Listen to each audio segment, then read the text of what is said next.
let's get to this beauty, shall we? So yes, I did finish. This is the Stockholm slipover V-neck, obviously, because she has a round neck option as well, which I've already made. I did that one in Sparklers and Neon Moon. I held those two colorways together. It's bright. So this is the V-neck version, and I did this one in Under the Mistletoe. Oh, I didn't bring in my extra yarn. So I used 2 skeins of Under the Mistletoe in Fluffy DK. Let me grab it real quick. Y'all have seen the cakes, but here's the skein of it. So I used 2 skeins, and I alternated them using the helical method. So, which I actually really like. Now, it could be that where I changed each row is hidden because of, all the halo on this Fluffy DK, but I don't know. Like I tried to find it and look, and I think I really like that method. Like I'll be using that from now on. I like it. So, yeah, so 2 skeins, and I had just a little bit left of each one. I'm trying to think, is there anything this part here, she has you doing a decrease. And I have to say, for this particular pattern, when I went to the website, her website always has videos on the different techniques. And a lot of them have, because she does it in a different language. And so a lot of them will have like subtitles in English so that you can understand. These particular videos did not. So it was really a matter of you had to just watch the video. Now, most of the techniques that she had videos for, I've done before, so I wasn't really too worried about it. But I don't know. And I'm not worried about this down here, the way that it looks, because again, all the halo on this Fluffy DK, it hides a lot of ills. So I think it came out looking okay. And I followed her directions, but I don't know. You know me, sometimes things happen. I thought I might, when I was knitting this, I was like, I don't know, is that going to look right every row that I went down and did the decrease? I was like, I don't know. But it ended up, I thought I might have to pull it out and redo it, but it looks fine. So here it is. You can see this is exactly how I wanted to wear it. I wanted to wear it with a white shirt underneath, and it looks good. I know we're not even anywhere near the Christmas season right now, but this is how long it takes me to finish a project. So, and it'll go in the booth as a shop sample. I don't know. I'll be honest. Would I do this again? I asked Bo what he thought. He likes the fit of it, and it's not too boxy. I didn't do any side decreases, but he said that he loves this colorway on other skeins, but he's not sure that he loves the look of this. It's a little busy, I have to say, and I think that's because of all the fluff that's on Fluffy DK. So I like it. I think it's a good, like I'll wear it at Christmas time, especially here in Florida, because you never know, Christmas Day might be warm or it might be cold. You don't know what you're going to get. So this would be perfect if it's a warm Christmas day. Or anytime during the Christmas season. So, and I have this secret fantasy of what's her name that does Christy Glass, that I don't know if she still does it, but I know in the past, like she has enough of knitted and crocheted items in her wardrobe that like during the Christmas season, she wears a Christmas knit every single day. She can. I know that she's done that in the past, and she'll like show it. And I'm just like, oh, that's what I want. I have a long way to go. But, it could be something simple like a shawl or, whatever, something so that every single day you have a Christmas item to wear. I just think that would be very cool to have. So, yes, I'm getting there. Oh, and that's a good idea too. How about gray, black, and white on a silver sleeve? Yes, that would be amazing. Laura, those colors in the vest almost look like roses. Yeah.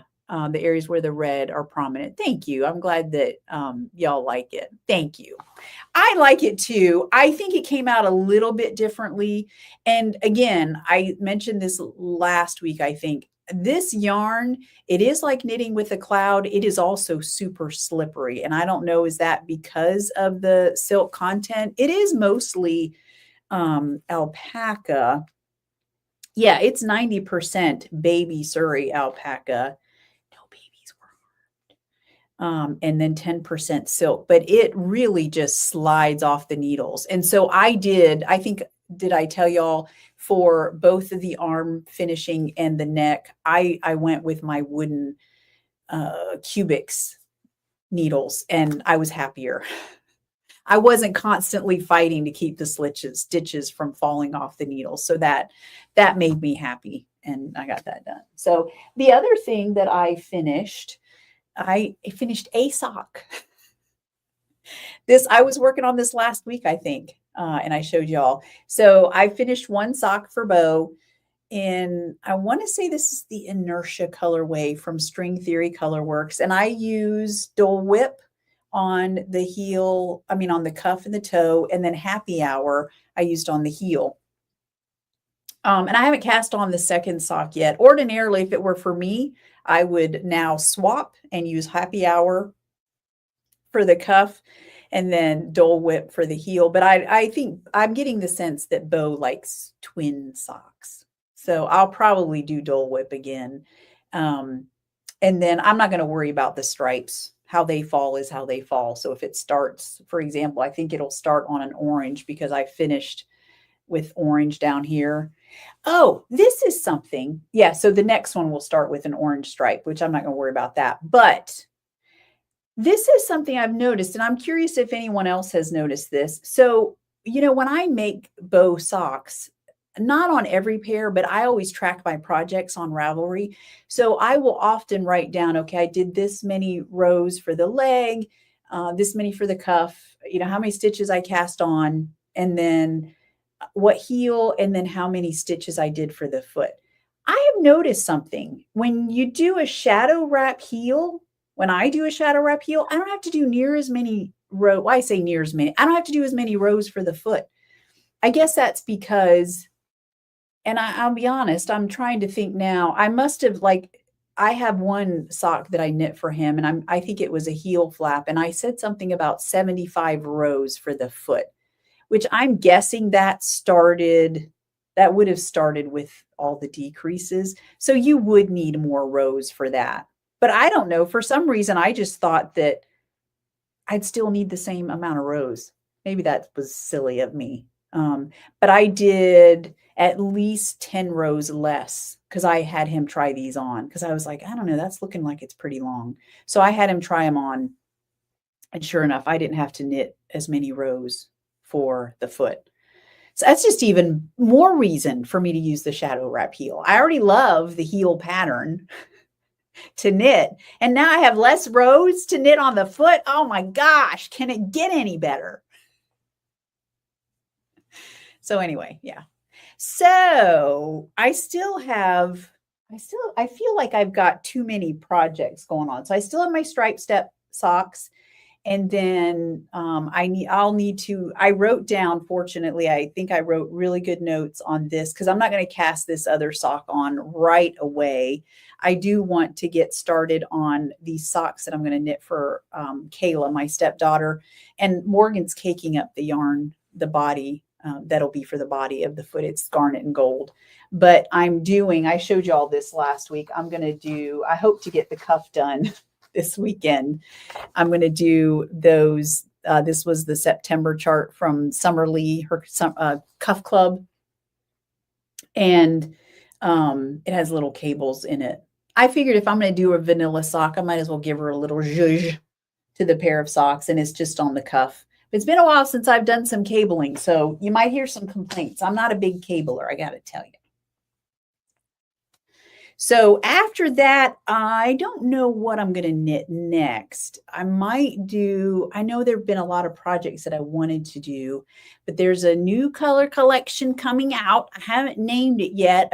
I've decided the colorways and their names. I just need a name for the collection because it seems kind of like fall collection, kind of blah. So I'll have to name the collection. But anyway, one of the main colors of the collection is a colorway that I've dyed before. Not a lot, but I love the colorway. And when I last dyed it, I kept some yarn for me and it actually started a shirt. I'm not going to tell you what it is yet, but I ended up, because my stitch count was off, I ended up tearing it out. But I still have the yarn. And I was like, I think I'll maybe now knit that shirt. So the shirt pattern is the summer sorrel, by the way. So yeah, I might, who knows, maybe that'll be my next garment. You know me, I like to have a garment and a pair of socks on the needles. So, yeah. Oh yeah, the Stellina. Okay. All right. I'm gonna have to put black and gray and white on the dye schedule. All right. So Donna, my shadow wrap heels tend to be roomier, but I've not analyzed it as thoroughly as I should. I only noticed it because, you know how you get if you're a sock knitter, you kind of have a formula for everybody. And I know for bow, I usually do a 75 stitch cast on. And I do, so many rows for the leg and then the heel. But with me switching over to the shadow wrap heel, I've learned doing enough. Like I did some DK weight socks for him recently. And the other thing that I've noticed, because I also made him the interstellar shorties that I made as not shorties for him. I noticed that doing color work, like changing colors, obviously changed my gauge, because I also, it's a fingering weight sock, but I did a shadow wrap heel. And so I also didn't need as many rows there. So maybe it was the fact that I did a shadow wrap heel. I don't know. So many crazy things happening in the knitting. Okay, let's see. Where's my agenda? I'm probably getting way off. Way off topic. All right. No, actually, I'm not. I'm doing all right. Doing all right. So I do want to mention, I don't have the skein with me, but don't forget the Sunshine City. If you want to pre-order that, you can. And that's on the Common Thread website. Hey, Cindy. Ooey Gooey for the fade yarn, the gradient yarn. Yeah, it would look very good in there. In fact, I don't know, that's a sport weight pattern? I'm guessing it is. So here is, by the way, the Ooey Gooey cowl. I would love to knit this, but time-wise, I've handed it over to Laura. Laura has so graciously accepted to knit me a sample of the Ooey Gooey cowl in the new upcoming collection. So I won't say anything more about that right now. But